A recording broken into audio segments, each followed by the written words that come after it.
Hi, Hello, Ritesh, sir. Ms. Mittal, how are you? Very fine. Good to see you. Same here. So we'll just start in 4 minutes time. Yeah. Yeah.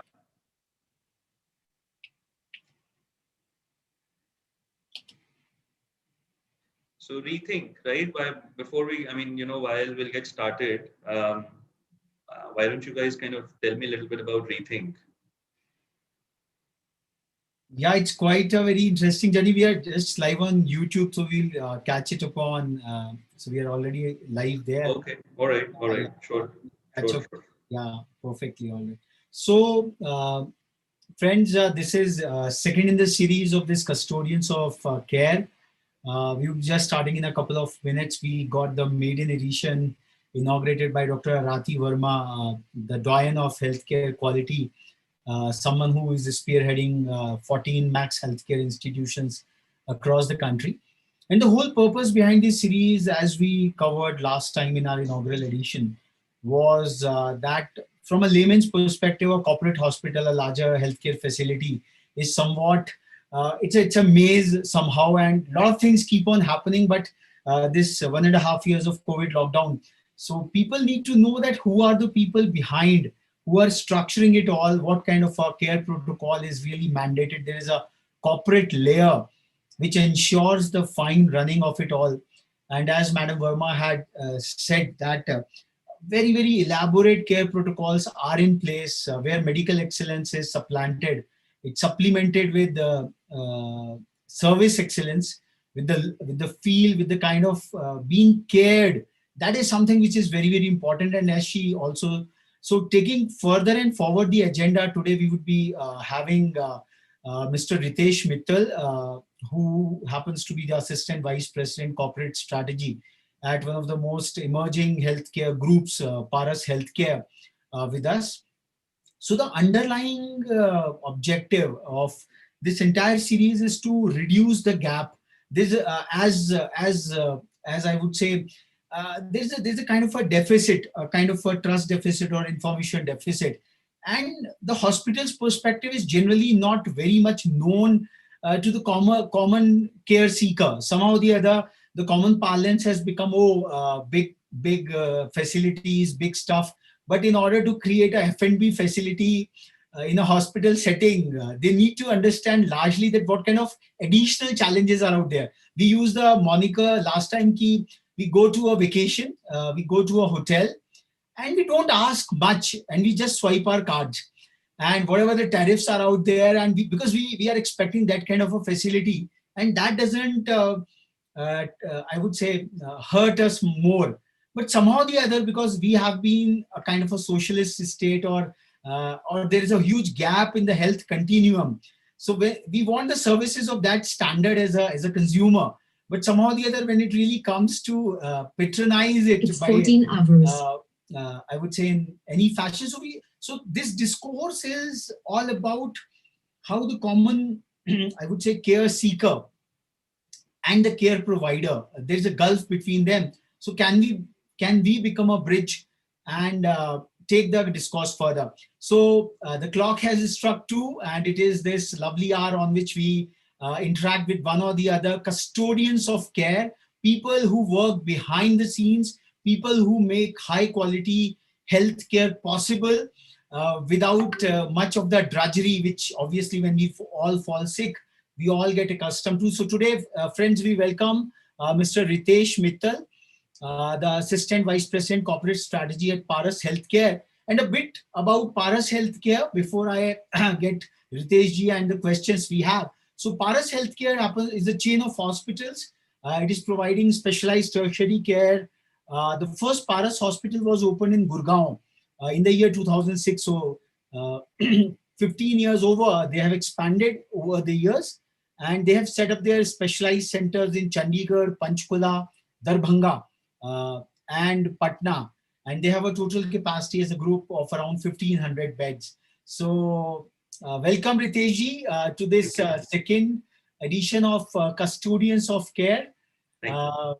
Uh, so it's quite a privilege to have such a I would say mover and shaker behind the wheels, because कई बार क्या होता है, हम लोग नींव की जो elite होते हैं, people who work behind the scenes, they're not so very visible. So tell us more about the role of the care protocols at the Paras group. What all really goes on beyond the medical care, जो कि दिखता है हमको बाहर से, but what is all which is running behind? So that would be curious to know. So thank you very much for having me. It's a privilege. I'll go back to how you started the conversation, Raghav. You mentioned that when we go to a hotel, we just swipe a card, and there's a certain level of, depending on the brand at where you're living, there's a certain expectation, and the brand is expected to fulfill that expectation. We don't really question, right? Move that to a hospital, and when a patient gets discharged, right, he gets a typical detailed bill spanning several pages, right? And families will have a tendency to go through the entire bill, every nook and corner, right? To understand that whether what they've been charged was actually was it delivered or not, right? And that happens very often. Yeah. And so essentially, I think what you're trying to bring up the point around transparency, right? That in hotels, it's very easy to say that, oh, there's a room rent, you order some room service, or you go to a hotel, or you go to the restaurant in the hotel, order the food as per the menu, and that's what you'd get billed for, right? So it's very right there. But in a hospital, a patient who typically stays for 4 or 5 days has undergone a surgery, right? Patient doesn't know what are the different components, what are the different medical consumables and drugs that a doctor is going to use in the surgery, and it's humanly impossible for us to tell the patient that I'm going to use these many sutures, I'm going to use this antibiotic, or so on and so forth, right? And that's why I think it brings a pretty large question around transparency, that has the hospital actually delivered everything that they're charging me for, right? And many times people even question things like, I've been billed for 10 doctor visits, but you know what? Actually, the doctor didn't come 10 times, the doctor came 9 times, right? Or the doctor came 8 times, and so on and so forth, right? So obviously, I mean, bringing the transparency to a level of every drug and consumable that will go into the care of a patient at every glove level or every gauze level, I think is a far-fetched dream, right? However, I think what many hospitals, including us, what we've begun to do, and and obviously we'll continue to streamline this, is that so there is transparency there. So in my mind, there are patients need to be given transparency at a financial level. How much are you going to spend, and do you actually spend up ending more or less? I think that's so the financial transparency. I think the second transparency is the care transparency. That what am I getting? What care am I getting? What is happening with me? And what am I going to get delivered in terms of clinical care against my condition? I think one of the second part is a constant pain for us in India, because people will often complain कि हमें जो पता ही नहीं क्या हो रहा है, we don't know हो क्या रहा है. अच्छा, then there is a stigma to be able to ask too many questions to the main doctor. यार इतने सवाल डॉक्टर साहब से पूछेंगे, फिर वो नाराज ना हो जाए. You have all those kinds of things, right? Let me first talk and try to address the financial transparency issue, right? Which I think a lot of hospitals have cracked, and so have we, and I think it's a continuous journey. So, very well-known concept is that you give a bill estimate before the patient gets admitted. Hospitals, we give a bill estimate to a patient, right? We started the journey by giving verbal bill estimates initially. Then we moved on to paper bill estimate using Excel. Now we give a bill estimate using our ERP, using our technology system, where whatever surgery, whatever treatment, under whatever doctor, under whatever room category, and for the channel, which is cash or TPA or CGHS or insurance, whatever, by that level of granularity, the system is now generating a bill estimate. True. This is with an endeavor that the variance between the final bill of the patient and the estimate given before admission should be minimized. At least internally in our organization, the target is that that variance between the final bill and the original estimate should be under 5%. At least that's the end goal that we want to reach, because I think 5% का variance, 5 to 7% का variance, patients भी accept करने को तैयार होते हैं. It's healthcare. You can't predict everything. So Ritesh, I would just like to butt in here, just to add upon this conversation. See, obviously the corporate hospitals which are coming over there, they are trying their level best to provide the world class healthcare and also a very optimal pricing, because healthcare is a costly affair. So, would you like to tell us from your experience, because you happen to be dealing with the largest strategic discourse, why this trust deficit has come in the first place at all? Would you like to address this fundamental question? Because see, one is obviously a patient comes over there in a time of emergency, and that's a time of distress. So that is one part. But why this trust deficit, and can we try to address this from the first principles perspective? One, because the perception is so very important. The protocols and the processes, whatever you keep on doing it, you can add upon layers and layers and layers of it all. But the first principles, trust in a medical institution, I think that is there where I think the care begins. So what exactly are you doing, and where it all emanated from, and how it can be plugged by the collective efforts of the entire fraternity? So look, to answer your question about why is there a trust deficit in the first place, right? Yeah.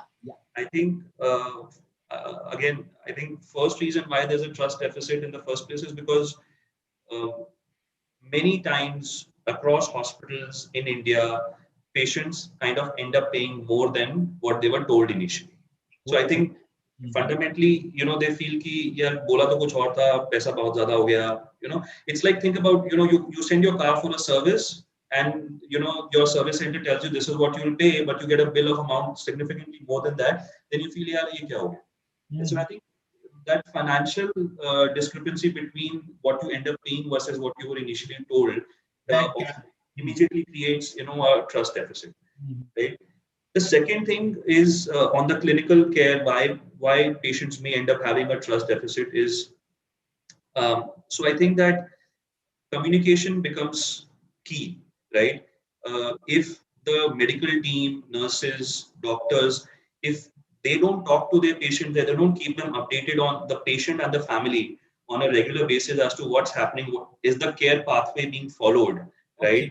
Then it's obvious for anybody to have that sense of lack of trust, right? So it's obvious, right? And to bridge this gap, at least at a very, what we've done is that when our doctors meet our patients, whether in the ward or whether in the ICU, right, there is a protocol for them to document what they have counseled, right? And some hospitals have gone to the extent of taking patient or attendant counter signature on the counseling part that the doctor has done, right?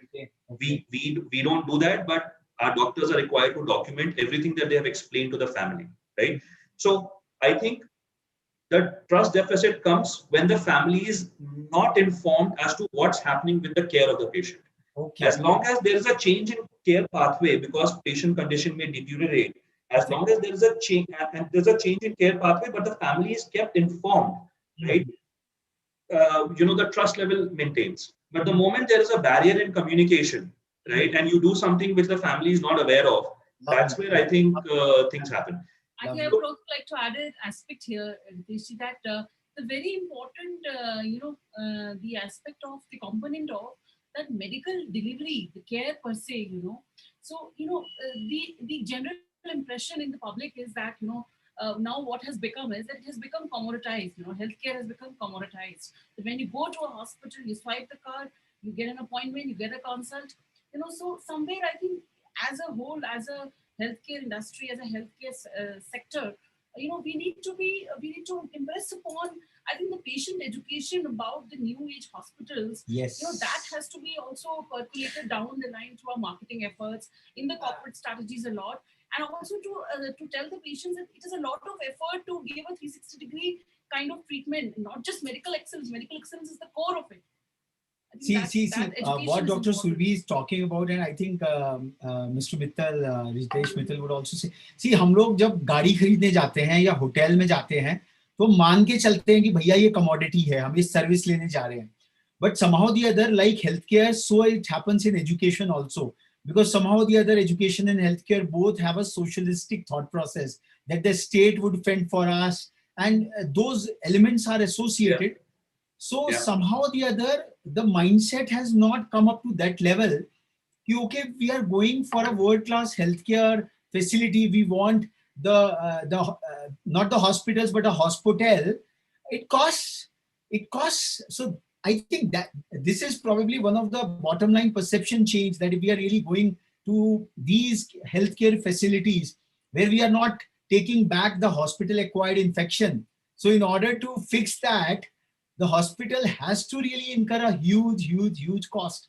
So somewhere this positioning has to go. But yes, as Ritesh ji said very rightly, that communication and protocolization and the processes, that substantiates that trust. Because see, creating such a massive facility, the founders are not entering into some kind of under quotes any misdemeanor over there. Obviously, it's a competitive market, and it has to be seen from that perspective.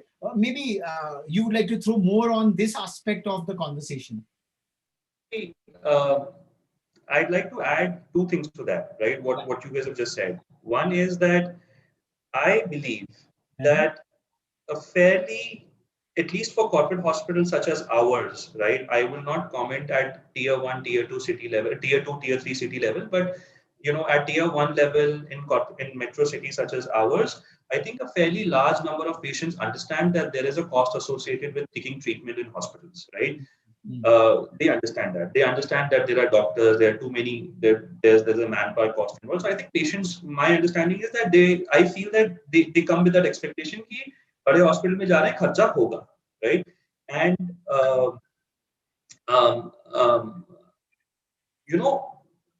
what we feel, with respect to spending money, it pinches to those people who are paying out of pocket. You will never see in a hospital people from insurance or people from CGHS, ECHS or other government panels complaining about cost. Because उनकी तो जेब से कुछ नहीं जा रहा ना, they're not paying anything out of pocket. So you will hardly ever see people from insurance sector or people from CGHS, ECHS government sector complaining about the cost factor, because they're not paying anything. It's the ones who are spending out of pocket are the ones who find who end up developing a trust deficit in case there is a large variability between the original bill and between the bill and the estimate. So I think that's one thing. My belief is that patients in India also understand the sheer volume of patients that Indian hospitals have to cater to, right? And believe you me, COVID was a test of people as well as Indian healthcare system. COVID was a test of of our systems, right? And with the sheer volumes that hospitals in India were treating patients in COVID, right? We did not, we did not find people complaining or shouting that why my patients is not being cared for. I think everybody understood that the healthcare system is stretched. The nurses and doctors and technicians, they are working beyond human capacity to manage the sheer volume. So I think people understand when they see the effort that hospitals are putting in, and the hospital infrastructure that is involved and required to provide that care. So I think we have covered fairly well the positioning part of it, the trust part of it, the implications behind it all, the financial part of it largely because that is the cost you have to incur. Now comes the very second question, which is about the medical excellence. Because in a corporatized setup, people go for a tertiary care and a lot of intertwined complications are there in the human body. And as you rightly said, that the care protocol, the care pathway might make a change. You cannot have a fixed trajectory even while driving. So the doctors have to come to the rightful diagnosis. And then they have to also order upon multiple investigations to come to that rightful diagnosis and then create their prognosis. And then eventually the treatment and the medication goes on. So it's a very roundabout process because human body happens to be one of the most sophisticated machines and it is like a personalized one. My body would react in a very uniquely different condition than what a different body would really Absolutely. react to that. So how this complexity, because this is a non-linear complexity. This is not a simple Maruti 800 or any of the car. These are fixed cars. They can be serviced in a standard fashion. So we can have a standardized protocol. In Yeah. terms of human body, this is very, very refined versions. So now my question is, how do you at Paras Healthcare ensure that this complexity, this non-linearity is addressed to that highest level of patient satisfaction? And as Dr. Turbi always says, because she comes from the Max Healthcare background, the patient delight part of it all. So how it is all, I would say, accentuated. Yeah. So Raghav, I think this is quality is a journey. It's not a destination, right? Okay. Um, Mhm. and I agree with you that it's not possible in case of human body to maintain one Mm. trajectory. It's not possible, right? However, there are ways, and we've done it. So have many other healthcare organizations around the world. There are globally accepted and recognized clinical pathways for almost all the diagnoses, right? Okay. So you pick up PTCA, you pick up CABG, hernia operation, whatever you may know. So there are globally accepted clinical pathways and recognized. And against those pathways, there are measurable clinical outcomes that are defined. Okay. Okay. So, for example, so one very basic example is aspirin on arrival in case of MI, Mhm. right? It's a globally accepted standard, right? It's a part of your clinical pathway that when you have a patient coming to emergency with MI, you're supposed to give them aspirin. You're supposed to give them aspirin within a certain time frame, right? Similarly, in case of stroke, right, getting an MRI done within a certain amount of time, within 1.5 hours of the onset of stroke or whatever that. These are globally accepted pathways, measurable outcomes for clinical diagnosis. We at Paras Healthcare, for some of the most common diseases, diagnosis, right, such as your such as stroke, such as CABG, such as PTCA, we've adopted those clinical pathways. Mhm. Our teams across all our 6 hospitals are required to monitor the global accepted benchmark, global accepted measurable outcomes, right? So we measure the measurable outcomes for each of those diseases. Those are presented, and of course, because all our hospitals are also NABH accredited, they are required to be measured and monitored to maintain the quality accreditation. Then they are presented in the monthly review meetings that we have, which is looked at by at the leadership level. And the endeavor is always to continuously improve them, and to come at a global and to try to meet the global benchmark. Uh, in Mhm. many of such diseases where there's a clinical pathway designed, accepted globally, our internal team of doctors will tweak it or will alter it to match the standard of care that they want to follow. So that kind of flexibility we allow to the clinical teams to to let them do that. And so, measuring the clinical outcomes for the most common diseases, we've not been able to do it for every disease, I would say. But some of the most prevalent and common diseases, like the ones I mentioned you, So how they is are this regularly. communicated? Is this communicated proactively to the patients or their families? Or is it internal, or it has to be accepted on the authority of the doctor and the brand per se? Okay. So the patients are obviously not communicated about the adherence to Okay. those measurable outcomes. They are not communicated on them. They are for our own internal clinical quality improvement, Mhm. right? The patients are obviously communicated before admitting them on what to expect during the course of admission and what is the correction in the disease that they will expect at the time of discharge. That is what they're educated on, number one. Number two, during the course of stay, like every other hospital does, doctors are expected to keep a progress of patients. They're expected to explain to patients the progress of the treatment, right? They're expected to tell them that. That is told, it is documented, right? And then at the end of it, of course, there's a discharge summary which concludes the entire stay, what has been done to the patient. All of that is there. Mhm. The outcomes that we measure, the metrics that we measure, for example, for PTCA, they are internally reviewed, monitored, looked at that why are we not meeting the global standards or benchmark, and how do we continuously improve upon them. So you have an internal quality team which is different from the treating doctors, and that's where the accountability of the care protocol is set. Can you tell more about this accountability process? Because it's like an internal quality assessment rather than going outside the hospital. Because that. So what is it all about? Who are the doctors? What is their level, and are they involved in the treatment, or they are just on the quality aspect to just ensure the integrity of the whole process? Right. So every unit in our organization has a quality team. This quality team typically will comprise of about 2 to 3 people, and uh, the infection control team of the organization works uh, hand in hand with the quality team. The infection control nurses work very closely. The microbiologist is not a direct member of the quality team, but works hand in hand with the quality team, right? And then over the quality team typically will report to, depending on the size of the hospital, reports to the head of medical operations or the medical director, depending on the size of the unit, right? Who is the custodian of maintaining quality in the unit. And as I mentioned, that there are metrics that that are to be measured. There are non-clinical as well as non-clinical metrics that are to be measured.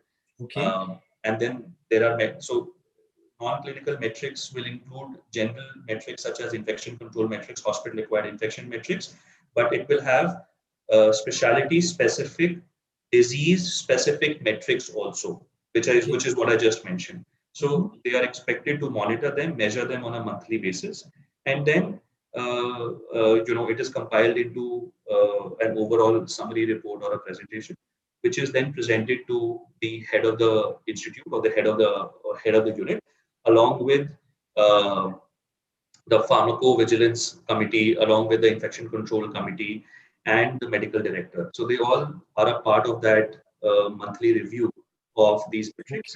And wherever there is a wherever there is a gross deviation, so let's say in case of CABG, or let's say in case of MI, if one of the metrics is that aspirin on arrival, right? If that is a metric, if there is a gross deviance, right, which we find in a particular month's number, then that is further investigated as to see that why there was a gross deviance, and then if required, the team goes into the granularity to the extent of identifying the patient where it happened, where depending on the severity or depending on the instance, the actual treating doctors are also discussed. Those discussions are typically not entertained by the quality teams. It is normally taken up by the head of medical operations or the medical director of the unit, because sometimes the quality team, folks are, they have quality background, they are MBAs in healthcare. So very senior level doctors, they may not be able to interact as effectively in some cases. So that is why they need support with head of medical operations or medical director to interact with doctors on a one-on-one basis when there is a gross deviation with one patient or a few patients of theirs on those critical So it metrics. emerges that there is quite a very sophisticated and a proactive and a preventive mechanism for arresting deviations from, I would say, the medical. Well, yeah, at least there's an effort. We try. Yeah. I would also like to put a question, Ritesh, that when we're talking of custodians of care, an important aspect is the medical excellence aspect of it, part of it. And so, what are you doing special initiatives at Paras Healthcare to continuously, upgrade and interact with the doctors or the physicians, to keep them, abreast with the latest developments and in the medical world, in terms of knowledge, skills, competence. And are you continuously upgrading them or interacting with them through seminars, web symposiums, etc., or having some kind of regulation to for the quality aspect of it on the skills level? Yeah. So, to answer that question, whether we have a very structured program to do this, right? The answer is no, right? But there are a few things which we do as a part of our promotion of academics in the organization, right? So number one, most of our large facilities, especially Gurgaon and Patna, they are the oldest facilities in our portfolio. We have several DLP programs running in several specialties in these units, number one. Number two, um, we have some very, very senior doctors. Okay, so let me put it this way.